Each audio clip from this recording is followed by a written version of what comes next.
pop up.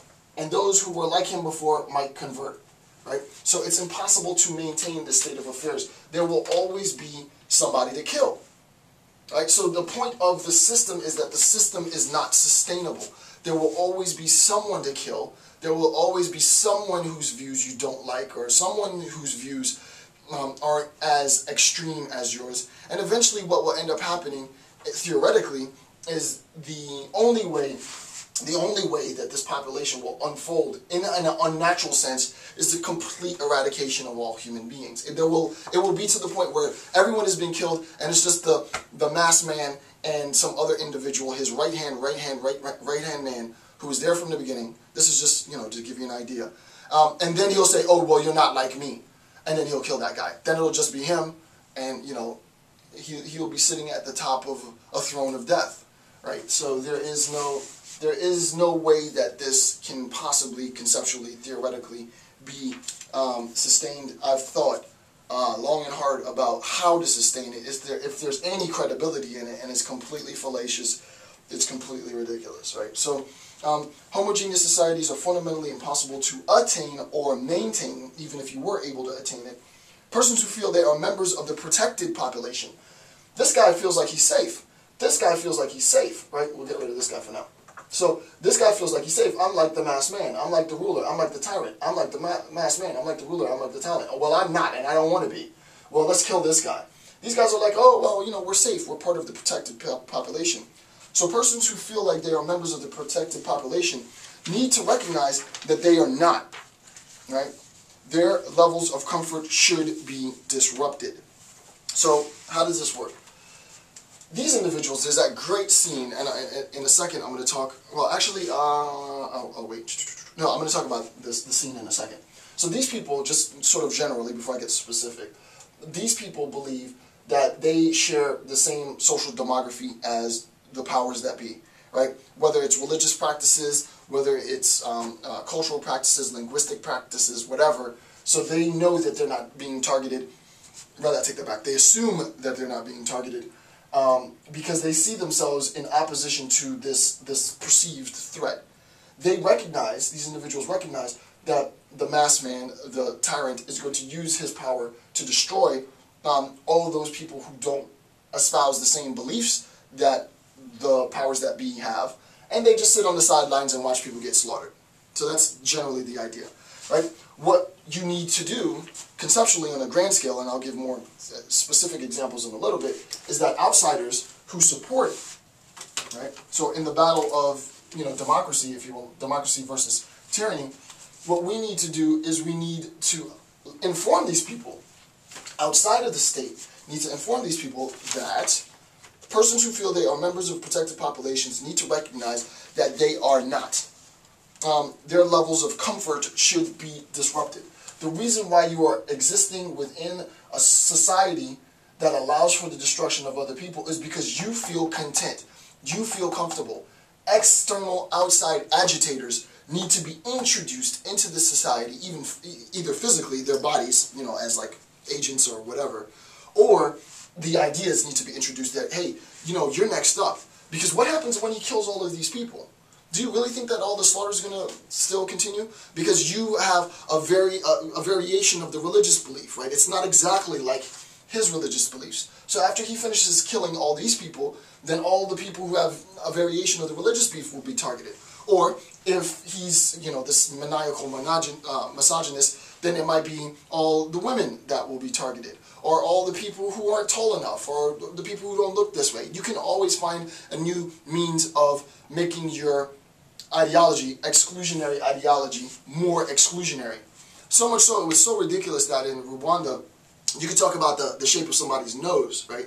Oh, well, we're both black people, Hutu, Tutsi, but the Tutsi are a little bit longer, their frames, their stature is a little different, and because of that stature, that points to there's always something, right? The color of your hair, the color of your eyes. The masked man, the tyrant, can always find a new method of making things more exclusionary.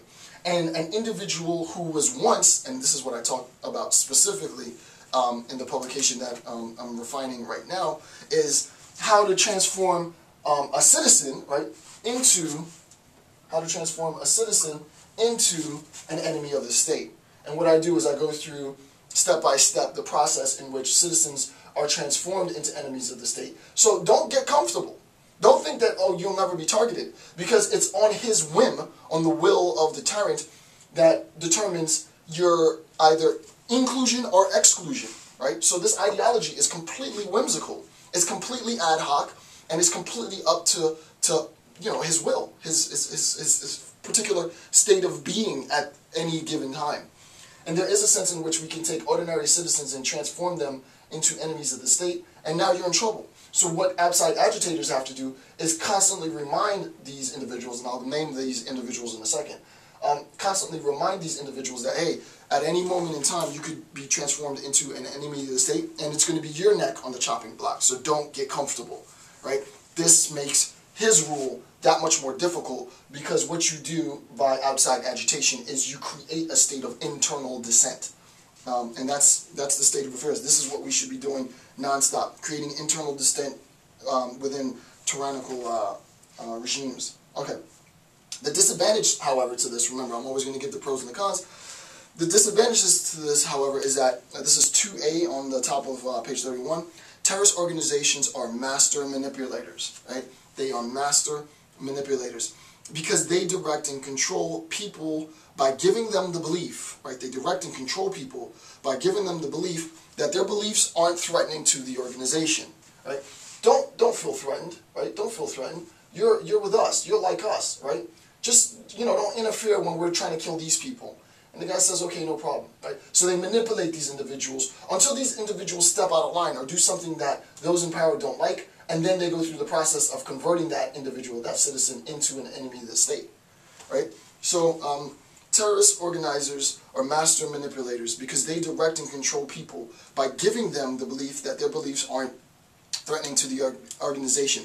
They pacify their moderates.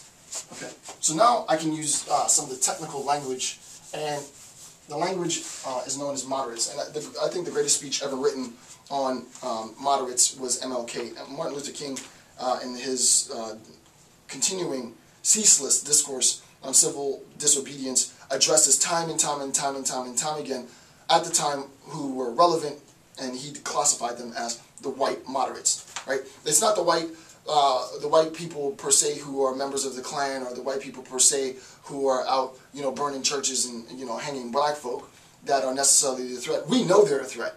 The other threat are the moderates, the white guys and white women who sit on the sidelines and don't do anything about it, right? That's the threat, and this is what MLK addresses. He addresses the white moderates.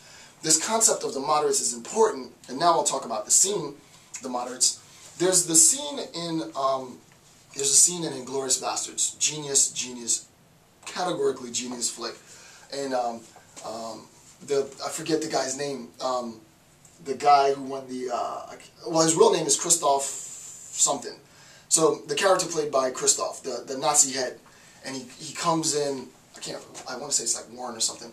He comes in to the dairy farm in the middle of France, and he's looking for some Jews that had escaped, and he's speaking to the dairy farmer in French, and they have this bizarre conversation about obligation to the state, and the fact that it's not the case that the state is being wrong, because the state is just, again, this Adolf Hitler concept of the natural obligation to exterminate rodents, right?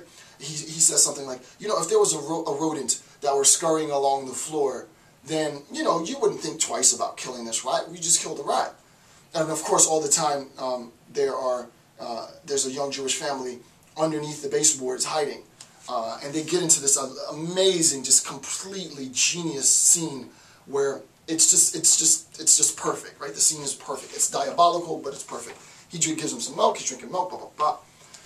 But the people around, right now, if you get outside of the movie and think about the movie conceptually, the people, his neighbors, the dairy farmers' neighbors, were moderates, right? He wasn't a moderate. He was actually trying to do his part to help those who had been targeted. But you can imagine that his neighbors were moderates. People next door might have informed the Nazi powers that be that, hey, there's a Jewish family that just escaped and is headed that way. Don't hurt us because we're helping you guys, right?